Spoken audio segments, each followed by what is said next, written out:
Oke, pada peluang terdapat beberapa konsep. Pada teori peluang terdapat beberapa konsep pembentukan peluang.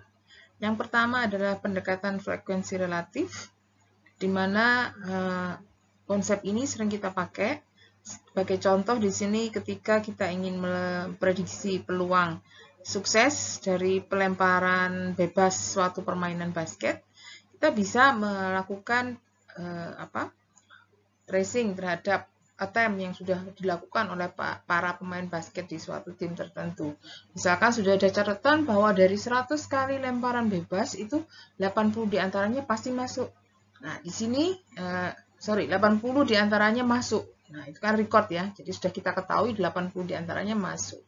Berarti di situ peluang suksesnya kita catat, kita perkirakan sebagai proporsi dari 80/100 yang besarnya kita pakai sebagai perkiraan peluang sukses 0,8. Konsep yang kedua adalah konsep indifference, di mana konsep ini sesuai namanya adalah menganggap bahwa beberapa kemungkinan dari suatu percobaan itu masing-masing memiliki peluang yang sama untuk terjadi. Jadi kalau kamu melakukan pelemparan dadu 6 sisi, ya peluang mendapatkan sisi bermata 3, ya tentunya karena 3 ini hanya 1 dari 6 kemungkinan, kita memperkirakan peluangnya sebesar 1/6. Sedangkan konsep yang terakhir adalah secara subjektif.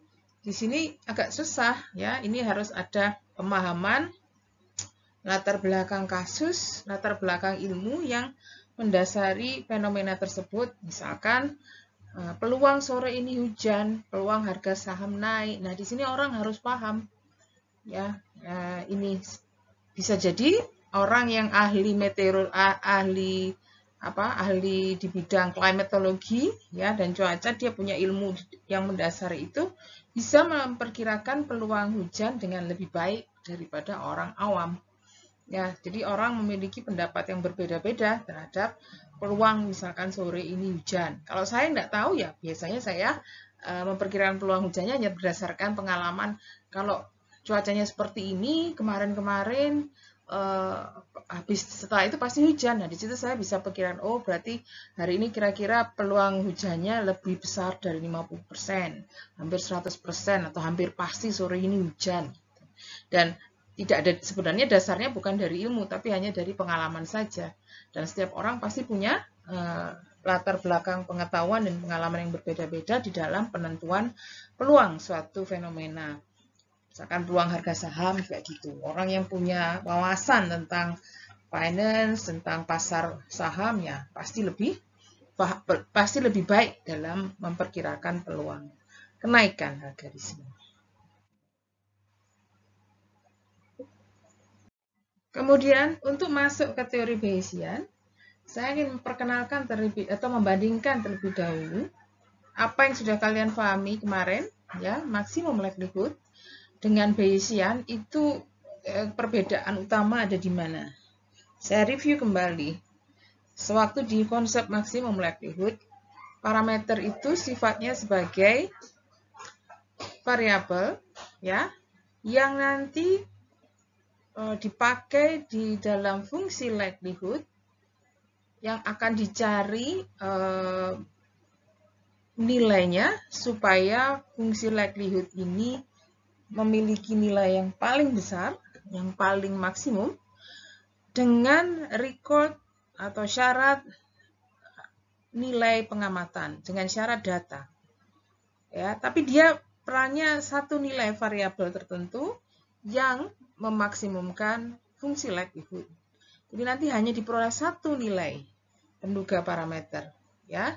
Jadi fungsi likelihood dengan domain variabel dengan domain parameter, sehingga parameter di sini dianggap sebagai variabel, ya, kita maksimumkan, ya, sehingga sampai ke nilai yang kita cari.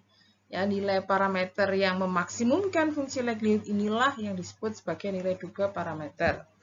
Sedangkan di Bayesian, parameter betul sebagai variabel, tapi variabel acak yang memiliki distribusi.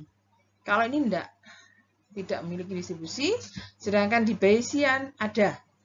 Nah, distribusi atau sebaran peluang bagi parameter yang punya sebaran peluang bukan hanya X nantinya. Kalau di maksimum likelihood hanya X yang memiliki sebaran peluang.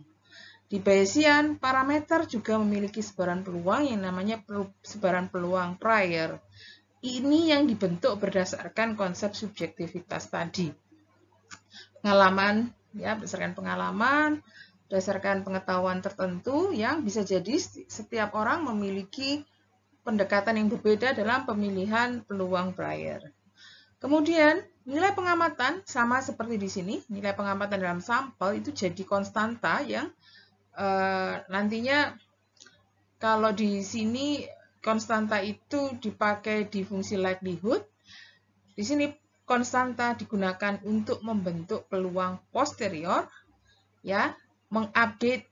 Peluang posterior adalah peluang hasil update dari sebaran prior. Jadi informasi awal, sebaran prior atau pengetahuan awal, sebaran prior, begitu data sudah ada, sebaran prior ini diperbaiki. Ya, jadi datanya itu dipakai untuk memperbaiki supaya kita memperoleh sebaran peluang baru bagi parameter yang disebut sebagai sebaran peluang posterior. Jadi endingnya sewaktu pendugaan parameter dengan konsep Bayesian adalah sebaran peluang posterior. Jadi bukan satu nilai, tapi sebaran. Justru parameternya ini memiliki distribusi nantinya di Bayesian. Dan nantinya distribusi dari parameter secara posterior itu nanti sangat tergantung pada nilai X yang terrealisasi. Nanti di sini ada notasi theta ini parameternya, ya. Sedangkan populasi itu seperti kemarin tetap digambarkan dalam fungsi. Kalau variabelnya kontinu, kita gunakan fungsi kepekatan peluang. Kalau variabelnya diskrit, kita menggunakan fungsi massa peluang. Sebaran prior notasinya pi. Kemudian ini adalah notasi sampel acak, dan yang huruf kecil di sini adalah data. Ya, ketika sudah diperoleh pengamatan, otomatis pengamatanmu itulah yang disebut sebagai data. Kemudian nanti ketika data sudah diperoleh, bagaimana kita mengupdate sebaran peluang prior, kita gunakan definisi ini. Jadi fungsi populasi, ya, fungsi populasi di mana X-nya sudah teramati nilainya. Ini mirip dengan fungsi likelihood yang kemarin, ya. Ini perannya bahkan sama persis, ya. Ini adalah definisi dari fungsi likelihood yang kemarin ketika X-nya lebih dari 1. Kemudian ini peluang prior, sedangkan ini G, ini disebut sebagai peluang total. Nanti pembentukan G itu dari hukum peluang total, dia disebut sebagai sebaran peluang marginal. Dan konsep ini adalah konsep yang kalian pelajari di metode statistika awal. Jadi ini pembentukan sebaran berdasarkan konsep Bayes, ya. Peluang awalnya diketahui peluang A dengan syarat B, kemudian ditanya peluang B dengan syarat A. Kalau kamu ingat, ada topik di metode statistika yang membahas tentang peluang Bayes, ya. Konsep hukum Bayesian di situ. Nah, hukum Bayesian di situ dimanfaatkan di sini untuk mencari. Jadi seolah-olah kalau sebelumnya variabelnya itu A dan B, di sini X dan theta. Nah, X dengan syarat theta dipakai untuk mencari theta dengan syarat X dengan memanfaatkan ini peluang tetanya tanpa syarat, peluang X tanpa syarat. Nah, peluang X tanpa syarat ini disebut sebagai sebaran peluang marginal yang kita hitung dari hukum peluang total. Di hukum peluang total di sini menggunakan konsep, ya, ketika saya tahu X dengan syarat theta, bagaimana sih peluang X-nya saja tanpa syarat? Bisa kamu lakukan dengan cara mengalihkan fungsi peluang pada masing-masing theta dengan peluang theta masing-masing. Makanya di sini ada berjalan, ya. Jika peluang priornya diskrit, maka perhitungan peluang marginal ini kita pakai konsep jumlah. Jadi fx ini apapun discrete maupun continue, ya tidak masalah. Yang jadi fokus di sini adalah peluang priornya discrete atau continue dalam pemilihan mau jumlah ataupun integral. Ini ketika x-nya di sini atau theta-nya di sini sifatnya discrete, kita pakai hukum peluang total yang jumlah. Ya, jadi x pada syarat tertentu kali peluang syaratnya, kemudian syaratnya ada berapa, itu yang kita akumulasi. Ya, kalau discrete, kalau continue, integral. Akumulasinya dalam bentuk integral. Jadi di sini d theta, integral d theta karena theta-nya di sini sifatnya continue. Jadi walaupun x-nya discrete, kebetulan kalau notasinya di sini f, berarti kita fokusnya x yang continue. Bagaimana dengan x yang sifatnya discrete? Tinggal ganti f itu dengan p, dengan cerita yang sama di sini. Ya, ini p, sini p, p. Dan penggunaan summation atau integration itu tergantung dari sifat theta, discrete, atau continue. Jadi ini semua kita pelajari di teori peluang. Cuman waktu itu pengamatannya atau kasusnya lebih ke dua variabel x dengan syarat y. Ya, sekarang x dengan syarat theta. Marginal x, ya, di sini juga marginal x yang menggunakan konsep yang sama. Oke. Nantinya ketika kita sudah memperoleh sebaran atau sebaran peluang posterior, jika ingin mendapatkan penduga titik, yang dimanfaatkan di sini adalah nilai harapan. Karena selama ini selalu saya tekankan, variabel random, variabel acak itu tidak bisa kita tahu nilainya berapa, tapi kita bisa perkirakan polanya. Dan ketika kita memiliki variabel acak yang nilainya tidak pernah pasti, ya, wakil dari variabel itu adalah nilai harapan. Jadi di sini yang kita manfaatkan adalah nilai harapan dari sebaran posterior. Nah, nantinya bentuk ini yang kita pakai sebagai penduga bagi theta. Pada x terlihat di sini tetap catatannya tergantung nilai x. Oke. Ada sedikit tambahan, sebenarnya yang tadi itu konsep dasarnya, cuman di sini sedikit tambahan perkembangan yang bisa mempermudah kita dalam membentuk sebaran posterior. Ada nanti contoh akan saya tunjukkan kalian. Ketika kita sudah memperoleh data, ini sebaran marginal ini nanti akan berupa konstanta yang tidak tergantung dari nilai theta. Ini sangat mempermudah kita. Sehingga sewaktu membentuk sebaran posterior yang tadinya marginal ini ada di sini, pembilang sini, boleh diabaikan. Dan pernyataan peluang posterior itu menggunakan notasi proporsional saja. Jadi sebaran peluang atau fungsi peluang posterior bagi parameter itu proporsional dengan hasil perkalian antara fungsi likelihood dengan peluang prior. Ya, proporsional saja, tidak harus eksak seperti tadi. Jadi ini akan mempermudah perhitungan pada kasus-kasus tertentu. Jadi karena GX tidak selamanya mudah untuk dicari. Tapi di sini sudah dipastikan kalau X-nya sudah ada nilai, GX itu berupa konstanta. Oke.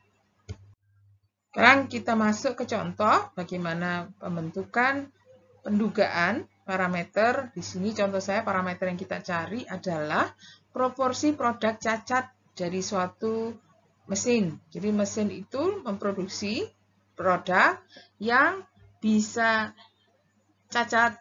Ya, nah di sini kita menggunakan peluang prior atau informasi awal. Mungkin informasi ini mestinya dinyatakan oleh operator yang sudah mengamati, ya sudah mengamati atau peneliti mungkin atau pihak manajemen yang ditugaskan untuk mengamati proses produksi itu, dia sudah punya historical data, sudah punya pengamatan bahwa mesin tadi itu kadang atau bisa jadi menghasilkan cacat 10%, 0,1 ya, dengan peluang 0,6. Bisa juga dia menghasilkan cacat 0,2, suatu saat bisa menghasilkan cacat 0,2 dengan peluang 0,4. Jadi ini kepercayaan atau apa subjektif ya. Jadi benar-benar peluang yang diyakini di awal bahwa mesin tadi itu menghasilkan produk cacat cuma 2 kemungkinan, 10% dan 20% dengan peluang seperti ini. Oke. Apakah harus begini? Tidak harus. Ini kan tadi subjektif, jadi bisa berbeda. Ya, kenapa? Karena nanti tetap peluang ini bisa dirubah ketika sudah diperoleh hasil pengamatan. Oke, nah sekarang saya menyatakan ada variabel acak X sebagai banyaknya produk cacat yang ditemukan pada 2 produk. Jadi akhirnya saya mengambil sampel 2 saja, dan dari 2 itu dicatat banyaknya cacat ada berapa. Kemungkinannya kan cuma 0, bagus semua, 1 cacat, 2 cacat. Nah, ini masuk ke cerita sebaran binomial. Jadi di sini ketika ingin dicari peluang X sama dengan ini peluang diperolehnya cacat sejumlah 0, 1 atau 2, saya tulis X di sini, sesuai sebaran peluang binomial ya. Akhirnya kita gunakan ya definisi bahwa dari 2 kombinasi X itu akan ya dikalikan dengan peluang sukses pangkat cacatnya, peluang cacat atau proporsi cacat pangkat X, proporsi bagus pangkat 2 min X. Ini kan? Nah, ini di teori peluang adalah sebaran peluang binomial. Di konsep Bayesian ini nanti ya fungsi ini dituliskan dengan tambahan seperti cerita kita minggu lalu, cerita kita di materi sebelumnya tentang likelihood. Ya, jadi ada tambahan peluang diperolehnya produk cacat pada P tertentu, pada proporsi cacat tertentu. Ya, jadi bukan PX saja, tapi di sini ada tambahan pada P tertentu, sesuai konsep kita tadi di awal. Jadi ini peluang prior dari proporsi cacat, ini fungsi peluang dari produk cacat, banyaknya produk cacat pada P tertentu. Sama seperti memang ini binomial, cuman di sini binomialnya tergantung dari nilai P yang bisa jadi 0,1, bisa jadi 0,2. Oke, kita lanjutkan. Nah, jika X sudah teramati, nanti kamu kan ambil sampel ya, tadi 2, terus dari 2 tadi dilihat ada berapa cacatnya. Nah, nanti nilai X ini kita pakai untuk membentuk peluang marginal GX.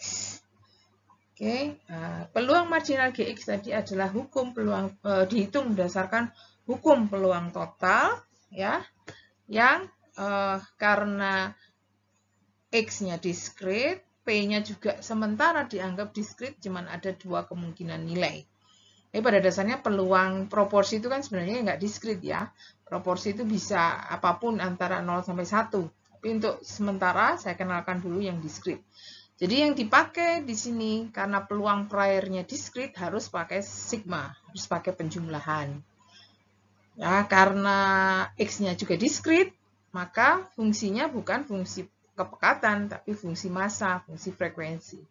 Jadi ini teorinya. Sekarang dari informasi ini kita bisa membentuk membentuk peluang marginal dengan cara ya kita elaborasi. Ini tadi P-nya ada 2 kemungkinan. Ya, saya langsung gini aja dah, enggak pakai notasi sigma. Jadi kita elaborasi saja ketika P-nya 0,1, maka marginal ini bentuknya,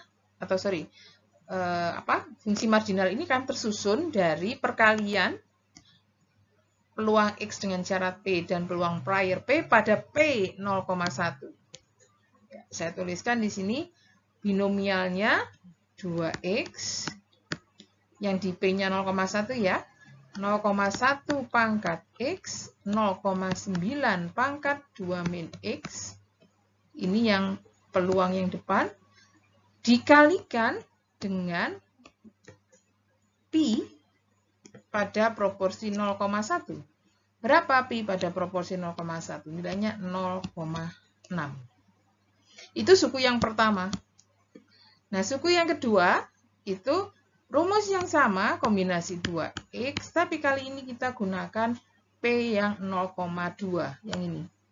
Proporsi cacat 0,2 pangkat x. Kalau cacatnya 0,2, yang tidak cacat 0,8. Pangkatnya jadi 2 min x, kemudian pi di sini adalah proporsi atau peluang dari proporsi 0,2 ini tadi sebesar 0,4. Oke, jadi secara umum peluang prior tadi adalah hasil penjumlahan dari perkalian ya antara px pada proporsi tertentu, ada proporsi yang 0,1 dikali peluang priornya 0,1, peluang x pada proporsi 0,2 dikali peluang prior 0,2. Yang hasilnya tadi seperti saya sudah jelaskan ya. Belum bisa final karena ini sangat tergantung pada nilai x. Bisa 0, bisa 1, bisa 2. Apapun itu kalau x-nya kamu substitusi ya, pada x sama dengan 0 ya tinggal ganti ini dengan angka 0 semuanya. Saya contohkan aja. Nanti untuk yang lain sama. Jadi G pada x sama dengan 1, ya nanti kamu menghitung 2 kombinasi 1, 0,1 pangkat 1, 0,9 pangkat 1 kali 0,6. Plus 2 kombinasi 1, 0,2 pangkat 1, 0,8 pangkat 1 kali 0,4. Hitung ini hasilnya berapa. Ini yang X sama dengan 1 ya. Oke, yang sama dengan 0 tinggal ngikuti ya. Posisinya terbalik, ini seharusnya ada di sini. Yang G sama dengan 0 ya tinggal ganti. Ini G 0, ini 2, 0. Ya, 0,1 pangkat 0, 0,9 pangkat 2. Ya, N min X. Di mana X-nya 0. Ya, jadi 0,9 pangkat 2, 0,6, dan seterusnya untuk 2 dengan cara yang sama. Oke, ini hasil yang lebih rapi. Lihat hasilnya di sini ada pola. Ya, ketika x-nya 0, maka di sini x 0, 0, n min x 2 min x ya, jadi 2.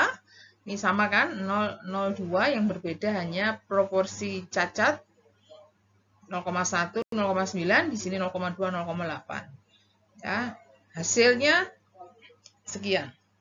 Pada x sama dengan 1, polanya di sini 1, 1, 1, ya, semua 1, 1, 1. Dengan pola yang sama untuk proporsi cacat dan tidak cacat, ya. Untuk yang x-nya 2 juga demikian, hanya saja bedanya di sini 2, 0. 2, 0. Hasilnya 0,742, 0,236, 0,022. Di sini bisa saya buat tabel distribusi. Jadi di sini fungsi marginal bagi x menghasilkan peluang masing-masing bagi setiap x. Ya, jadi ketika x-nya 0, peluangnya sekian. Ketika x-nya 1, 0 tadi kan banyaknya produk cacat ya. Tidak ada yang cacat, peluangnya sekian. Cacatnya 1, peluangnya sekian. Cacatnya 2, peluangnya sekian. Tapi ini masih menghitung peluang marginal. Kita butuh mengupdate peluang prior menjadi posterior untuk mendapatkan tujuan kita menduga proporsi cacat.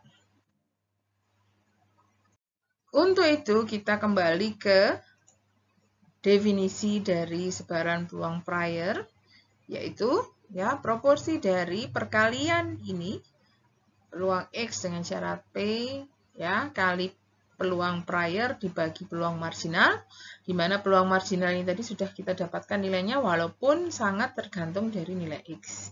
Sementara X-nya kita biarkan dalam notasi X saja, jangan disubstitusi terlebih dahulu dengan angka.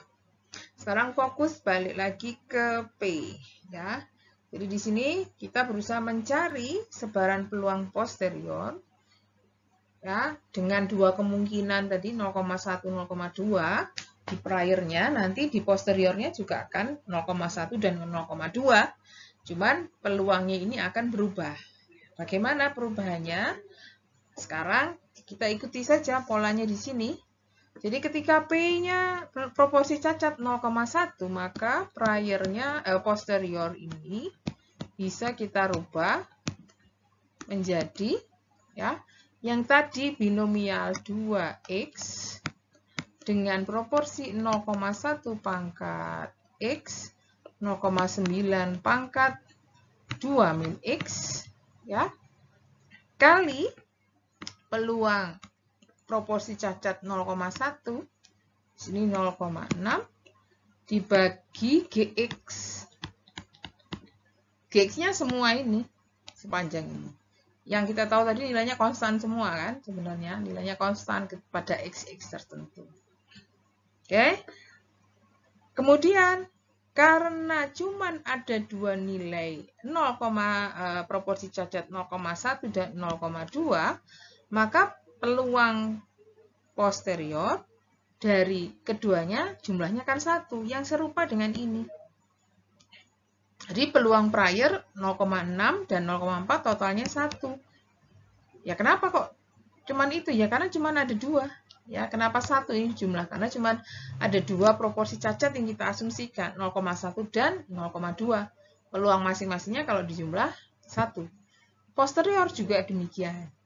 Jadi ketika kamu sudah mendapatkan peluang posterior 0,1, peluang posterior untuk 0,2 tinggal 1 dikurangi, ini saya tuliskan dulu ya notasinya, 1 dikurangi peluang posterior 0,1 dengan syarat X. Kalau misalkan Bu masa gitu nanti bisa dibuktikan sendiri ya dengan notasi yang sama, hanya membedakan di peluang di proporsi cacat yang kita ganti dengan angka 0,2. Jadi nanti yang rumusan yang dipakai yang ini. 0,2 pangkat X, 0,8 pangkat 2 min X, kali 0,4 per GX. Ya. Nah, nanti silakan buktikan sendiri. Hasilnya pasti seperti ini nanti. Oke. Ya, nanti bisa kamu periksa. Karena GX sebenarnya kan terdiri dari 2 komponen ya. Komponen pertama yang ini, komponen kedua yang ini. Sewaktu kita ngitung posterior di 0,1, pembilangnya hanya yang ini, per total. Ya, jadi ketika kita menghitung posterior yang 0,2, pembilangnya yang ini per total. Jumlahnya pasti 1. Oke? Kalau lebih dari 2 kemungkinan, baru kita harus benar-benar kerjakan satu-satu. Ya. Ini lengkapnya. Ya, silakan nanti dibuktikan untuk definisi yang ini, tapi sebenarnya dari rumusan sudah terlihat tadi yang seperti saya ceritakan, ya, di posterior 0,1 kita pakai yang suku pertama, nanti di posterior yang 0,2 yang dipakai yang suku kedua ini. Jadi per total pasti jumlahnya akan 1. Oke. Sampai sejauh ini masih tergantung pada nilai X, ya, karena memang pada dasarnya sebaran posterior itu sangat tergantung pada pengamatan. Ya. Pengamatan yang berbeda akan menghasilkan sebaran posterior yang berbeda. Jadi di sini saya tampilkan tabelnya. GX tadi sudah ada nilainya 012, bisa dihitung lagi. Peluang prior sudah ada 0,6 dan 0,4. Posterior yang barusan kita hitung, notasinya seperti ini. Sekarang kita mencoba mengupdate-nya berdasarkan informasi X yang ada 3 kemungkinan. Ketika X-nya 0, silakan disubstitusi. Ya. Ini 2 kombinasi 0, 0,1 pangkat 0, 0,9 pangkat 2, kali 0,6 per G0. G0 di sini nilainya 0,742. Hasilnya dapat, kamu bisa gunakan ini tadi untuk yang posteriornya 0,1. Bagaimana posterior untuk yang 0,2? Ya, hasilmu di sana, di hitungan pertama ini berapa? Ya, nanti kita cari komplemennya. Oke, jadi ini nanti untuk menghitung peluang yang posterior di 0,2. Ini seperti ini. Sudah saya hitungkan. Ya, ketika diganti X-nya 0, dapatnya 0,655 pada proporsi yang 0,1, pada proporsi yang 0,2 komplemennya. Oke, total 1 toh ini. Ya. Jadi saya punya tabel distribusi baru sekarang. Tadi distribusi miliknya prior, nih, dengan data cacatnya 0, tidak ada cacat. Nih, saya punya distribusi prior, posterior yang memastikan atau mengupdate peluang cacatnya, proporsi cacatnya 10% jadi lebih besar di sini daripada priornya. Oke, jadi di situ informasi prior oke. Ya, ketika punya data itu dipakai untuk memperbaiki. Jadi lebih meyakinkan lagi akhirnya ketika tidak diperoleh cacat berarti ya memang proporsinya lebih masuk akal untuk proporsi yang kecil yang 0,1. Nah, untuk mendapatkan satu penduga titik, kamu bisa terapkan nilai harapan. Nilai harapan itu pada dasarnya ya X kali PX. Nah, kebetulan di sini saya bukan pakai X tapi P kali peluang P. Ini. Karena P-nya ada 2 ya jumlah saja ini untuk seluruh kemungkinan P. Jadi P yang pertama 0,1 kali peluangnya 0,655. P yang kedua, proporsi cacat yang kedua 0,2 kali peluangnya 0,345. Hasilnya itulah yang nanti kita pakai sebagai penduga bias, jadi proporsi produk cacat yang kita estimasi ketika cacatnya 0. Bagaimana ketika cacatnya 1? Ya, dirubah. Kita gunakan lagi teori hasil yang tadi. Ya, tapi substitusinya sekarang semua X diganti dengan 1. Ya, semua X diganti dengan 1, otomatis hasil ini, G-nya juga pakai G yang 1, yang ini, yang 0,236. Ya, maka kamu akan memperoleh angka tertentu yang saya hitungkan di sini sebesar 0,4576. Dan komplemennya untuk proporsi cacat yang 0,2. Nah, kita punya update yang baru sesuai X sama dengan 1. Di prior yang tadi 0,6, 0,4, ya, komposisinya untuk peluang proporsi cacat, 0,1 peluangnya 0,6, cacat 0,2, peluangnya 0,4. Di sini diupdate. Ketika diperoleh 1 cacat, ya, akhirnya agak turun di sini yang proporsi cacat 0,1 peluangnya lebih kecil akhirnya. Hampir sama akhirnya di sini 0102 proporsi 0,1 dan proporsi 0,2 akhirnya lebih imbang dalam peluang terjadinya. Nah, untuk nilai harapan kita hitung dengan cara yang sama seperti tadi. Ya, masing-masing proporsi dikalikan dengan peluangnya, kemudian dijumlah, hasilnya lebih besar. Oke. Kalau X-nya sama dengan 2, bagaimana? Ya, kita ulang cara yang sama seperti tadi. Semua X disubstitusi dengan 2. Oke, hasilnya seperti ini. Tuh, lihat. Akhirnya lebih condong, lebih berat peluangnya ke yang ini kan, yang cacat 0,2. Proporsi cacat 0,2. Jadi yang tadinya di sini 0,6 di proporsi 10%, 0,4 di proporsi 20%, dengan pengamatan 2 cacat, maka sangat jomplang sekarang. Jadi lebih berat ke proporsi cacat 0,2. Nilai harapannya otomatis juga akan membesar proporsi cacatnya. Ya. Jadi di situ proporsi cacat yang di X2 sini jadi 0,17%. Oke, jadi itu contoh ketika kita menggunakan sebaran prior discrete. Tadi seperti sudah saya sampaikan, sebenarnya priornya itu bagi peluang kan, bagi proporsi cacat ya. Proporsi cacat kayaknya aneh kalau discrete. Jadi di sini kita gunakan proporsi cacat ya, sebaran prior bagi proporsi cacat, sebaran kontinu, di sini kontinunya seragam. Jadi sebaran uniform. yang nilainya sama semua untuk seluruh proporsi cacat mulai 0 sampai 1. Kemudian apa namanya? Distribusi dari produk cacatnya sama seperti tadi. Kita definisikan sebagai binomial ya, 2 dari 2. P-nya ini proporsi cacat yang masih ingin kita duga berapa? Menggunakan konsep Bayesian dengan asumsi awal P-nya ini bisa semua nilai di antara 0 sampai 1, distribusi uniform. Yang sekarang kita pakai adalah prior continue. Oke, karena prior continue, maka konsep perhitungan marginal yang tadi di awal pakai jumlah, sekarang kita ganti dengan konsep integral. Di integrasi yang dipakai di sini integrasi dari peluang X pada proporsi tertentu kali peluang proporsinya, ya, fungsi peluang proporsinya integralkan di seluruh proporsi. Jadi proporsi yang kita asumsikan terletak di antara 0 sampai 1. Kemudian fungsi dari produk cacat tadi binomial ya pada P tertentu.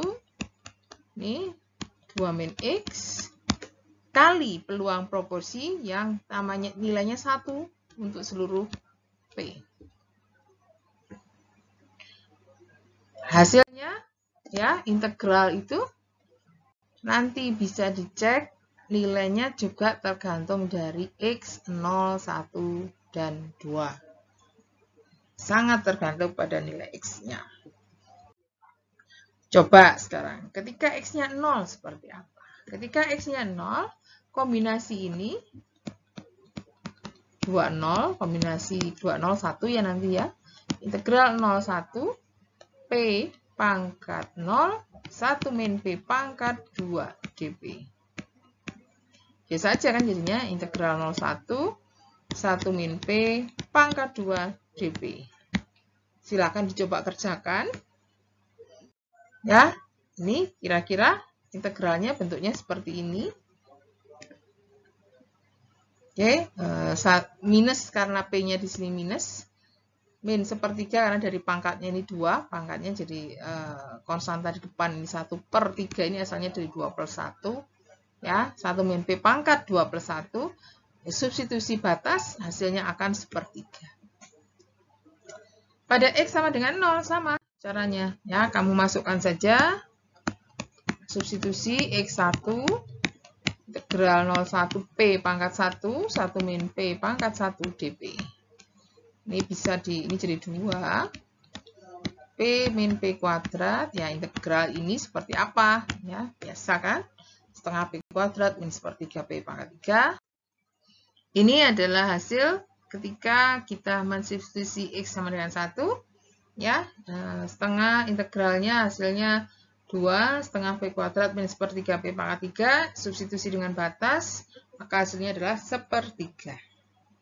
Oke. X sama dengan 2, nanti di slide setelah ini, kita inputkan dengan cara yang sama, ya hasilnya juga sepertiga. Ya, hasilnya juga sepertiga, sehingga memastikan seperti tadi teori di awal, bahwa GX ini akan bernilai konstan untuk semua X. Ini saya tuliskan di sini sebagai tabel sebaran. X sama dengan 0, peluangnya sepertiga. X sama dengan 1, peluangnya juga sepertiga. 2, sepertiga juga. Nah, ini adalah bahan kita dalam membentuk sebaran posterior.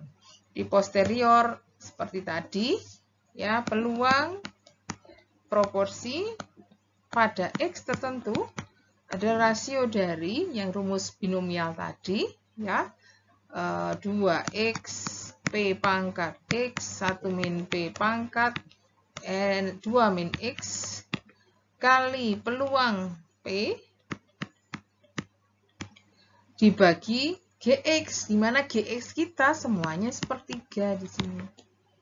Oke, jadi ini yang mempermudah kita. Oke, bahkan lebih mudah lagi. Nih, peluang proporsinya di sini nilainya selalu 1. Nih, nah, oke. Ini selalu 1. dengan G selalu sepertiga.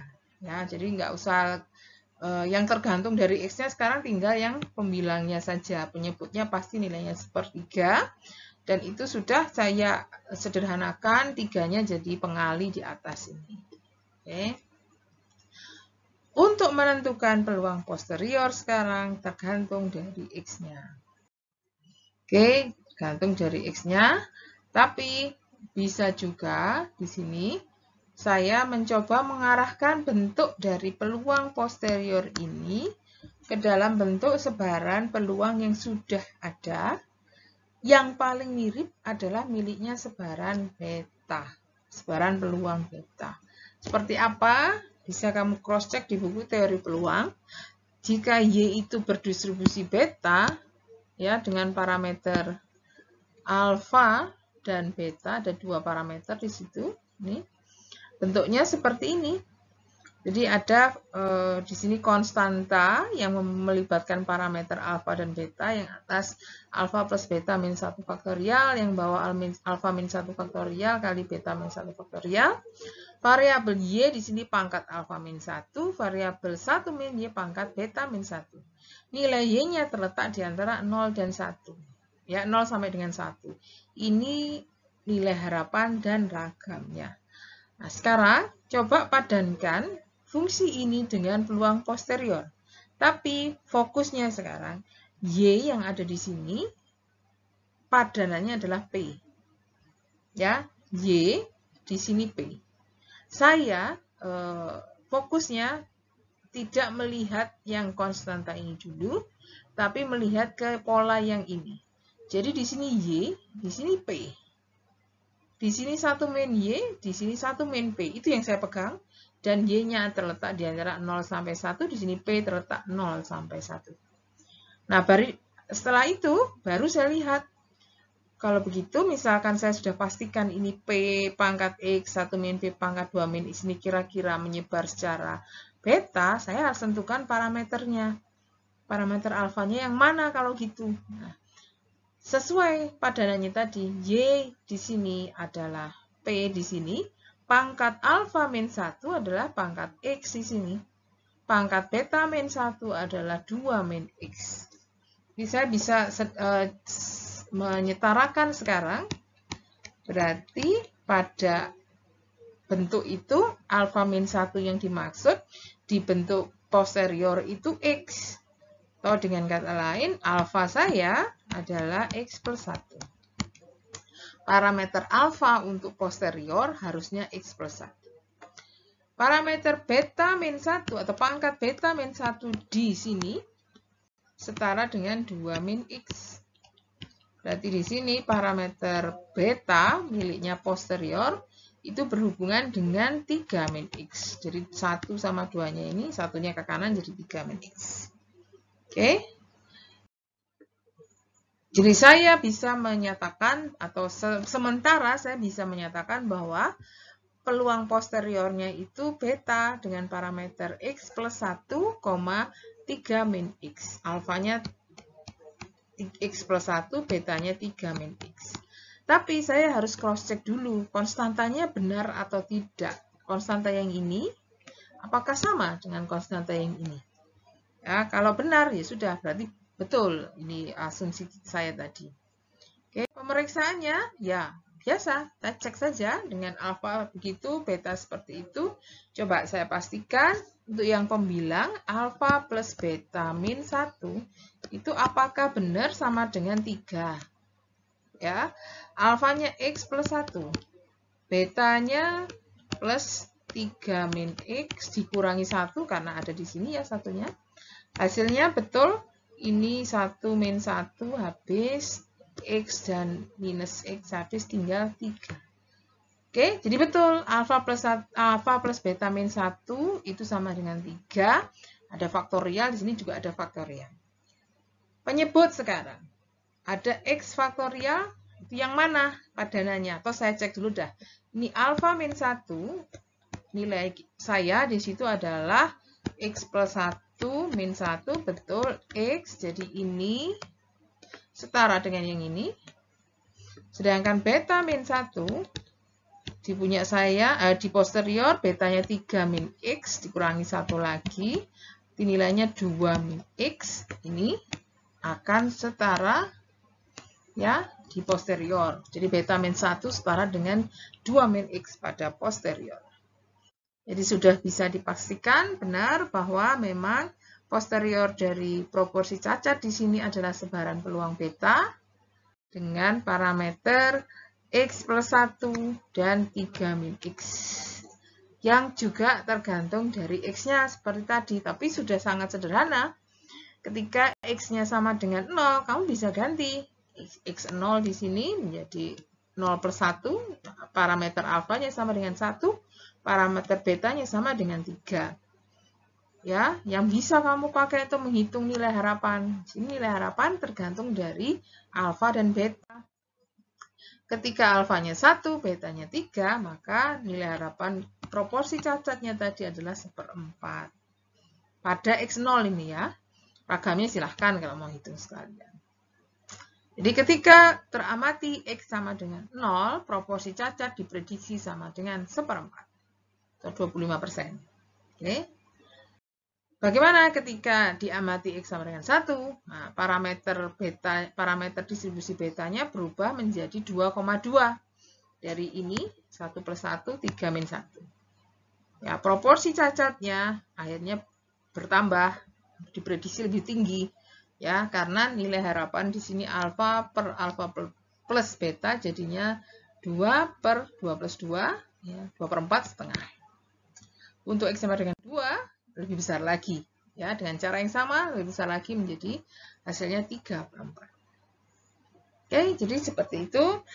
Sebaran peluang posterior bisa saja seperti tadi diskrit, ya. Bisa saja memiliki kemiripan atau bahkan sama, hanya tinggal menyetarakan parameter-parameternya dengan sebaran yang sudah ada.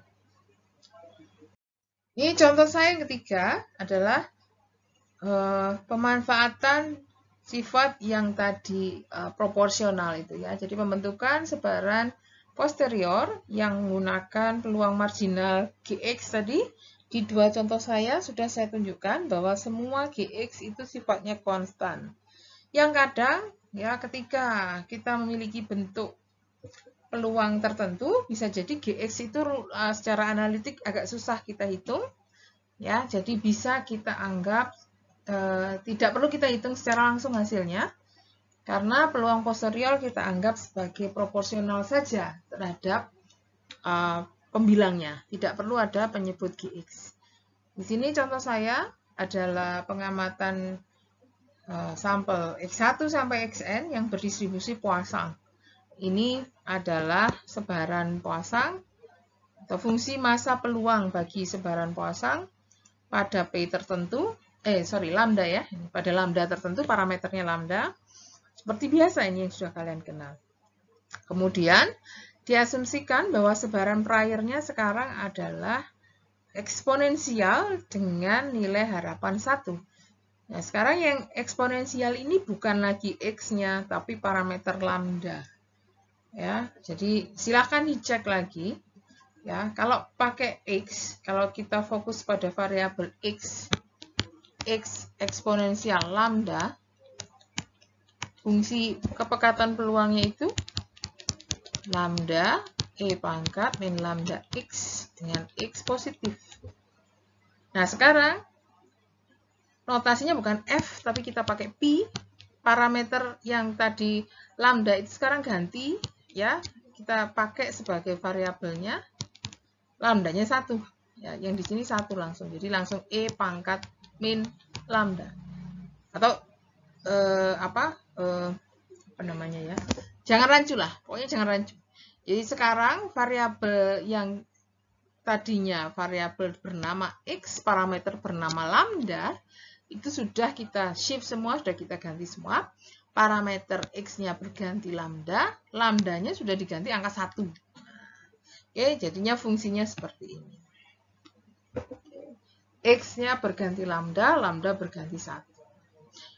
Akan ditentukan, dari informasi ini akan ditentukan sebaran posterior bagi lambda ketika karena kamu punya data atau punya X yang lebih dari 1, maka yang dipakai di sini adalah rata-rata. Rata-ratanya 3, N-nya sama dengan 10. Dan karena lebih dari satu pengamatan itu juga, yang dipakai sekarang fungsi likelihood.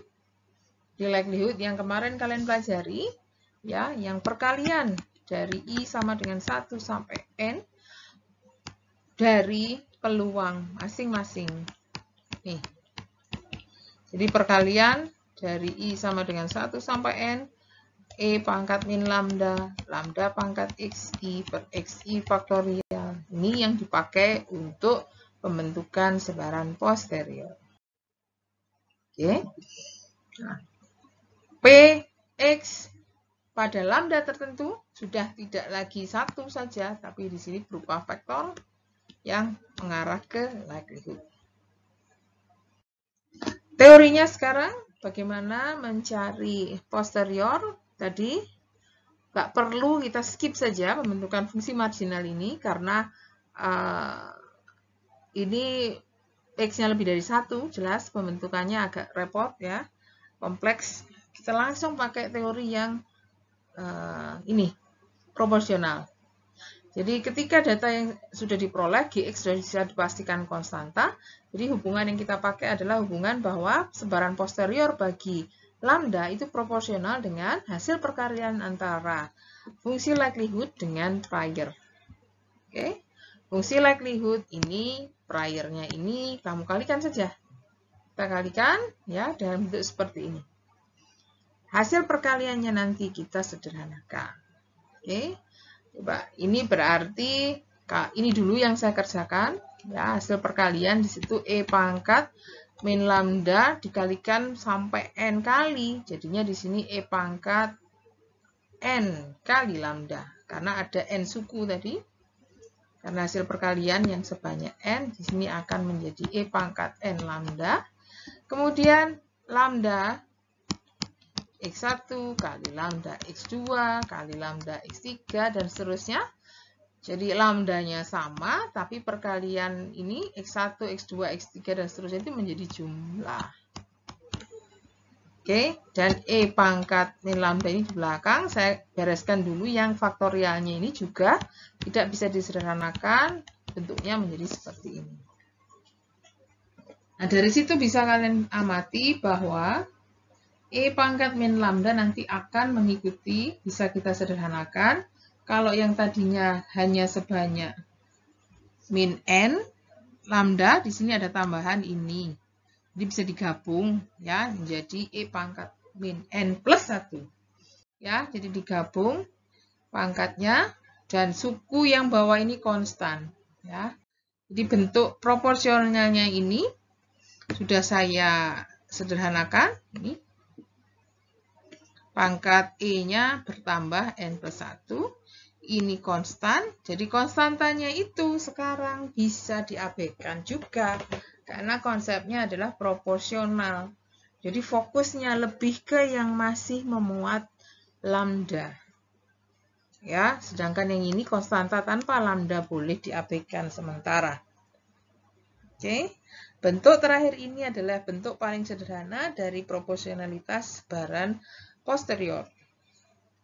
Jadi di sini saya beri pernyataan tanpa melihat konstanta, bentuk ini serupa dengan bentuk sebaran gamma. Seperti apa?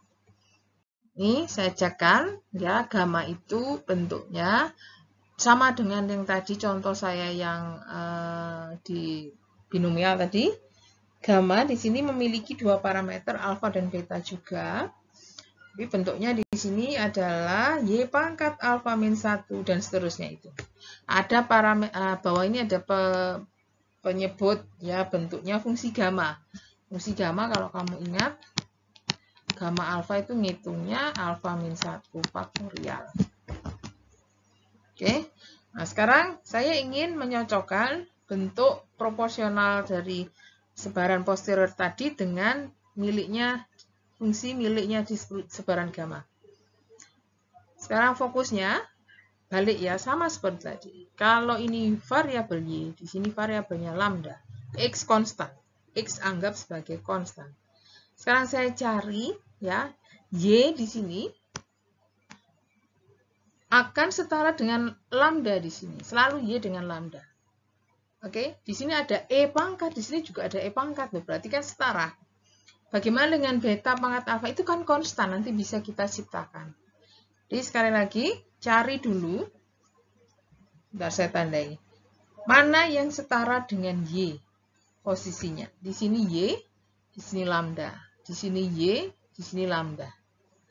Oke, E pangkat, di sini ada Y, di sini juga ada lambda. Jadi sebetulnya semua sudah ada bahannya. Ya, tinggal kita cari yang berteman dengan Y itu alfa min 1. Di sini yang menjadi pangkatnya lambda. Jadi sigma xi inilah nanti yang bisa kita padankan untuk mencari alfa. E pangkat, Y-nya itu alfa, Y-nya itu lambda, maka sisanya inilah yang nanti kita pakai untuk mendefinisikan beta. Oke, jadi sementara di situ saya bisa temukan yang menjadi pangkatnya lambda di sini sigma xi itu di atas sama dengan Y pangkat alfa min 1. Sehingga saya bisa nyatakan alfa min 1 di sini sama dengan sigma xi. Artinya alfa sama dengan sigma xi plus 1 pada kasus posterior. Gitu. Sedangkan untuk beta, saya pakai yang ini. E pangkat min beta Y itu di posterior bentuknya E pangkat min lambda N plus 1. Ya, lambdanya itu Y. Berarti betanya N plus 1. Oke.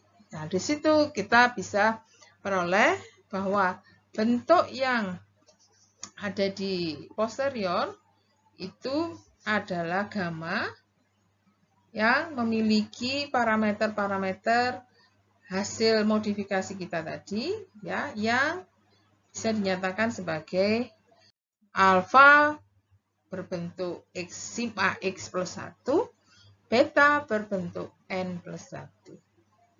Bagaimana dengan konstanta yang lain? Nanti kita lengkapi, karena di sini memang sudah ada bunyi bahwa ini proporsional saja. Kalau mau menyatakan benar-benar distribusi gamma, ya harus dilengkapi dengan ini parameter yang konstanta beta pangkat alfa. Di sini betanya N plus 1, pangkatnya alfanya yang ini. Terus fungsi gamanya di sini juga, fungsi gamma di sini juga harus dilengkapi dengan hasil pendefinisian kita tentang alfa di sini. Oke, jadi ini pendefinisian dari konstantanya, ya, dengan hasil alfa seperti ini, beta N plus 1. Maka beta pangkat alfa kita pakai beta N plus 1. Pangkat alfa yang tadi bunyinya sigma xi plus 1. Pada x bar sama dengan 3, n-nya 10, berarti sigma xi-nya kan 30. 30 tambah 1, jadi di sini n plus 1. 11, pangkatnya ini menjadi 31. Dari jumlah x 30 tambah 1, 31. Sedangkan gamma alfa, tadi saya sudah sebutkan, gamma alfa itu bunyinya alfa min 1 faktorial. Ya. Di sini berhubung alfanya berbunyi sigma x plus 1, maka gamma alfa bunyinya adalah sigma xi plus 1 dikurangi 1 atau ya sigma xi saja. Hasilnya faktorial. Di sini 30 faktorial. Jadi konstanta ini nanti menjamin bahwa memang fungsi posterior tadi adalah fungsi sebaran gamma. Sekarang kita tuliskan lengkap dari hasil kita tadi.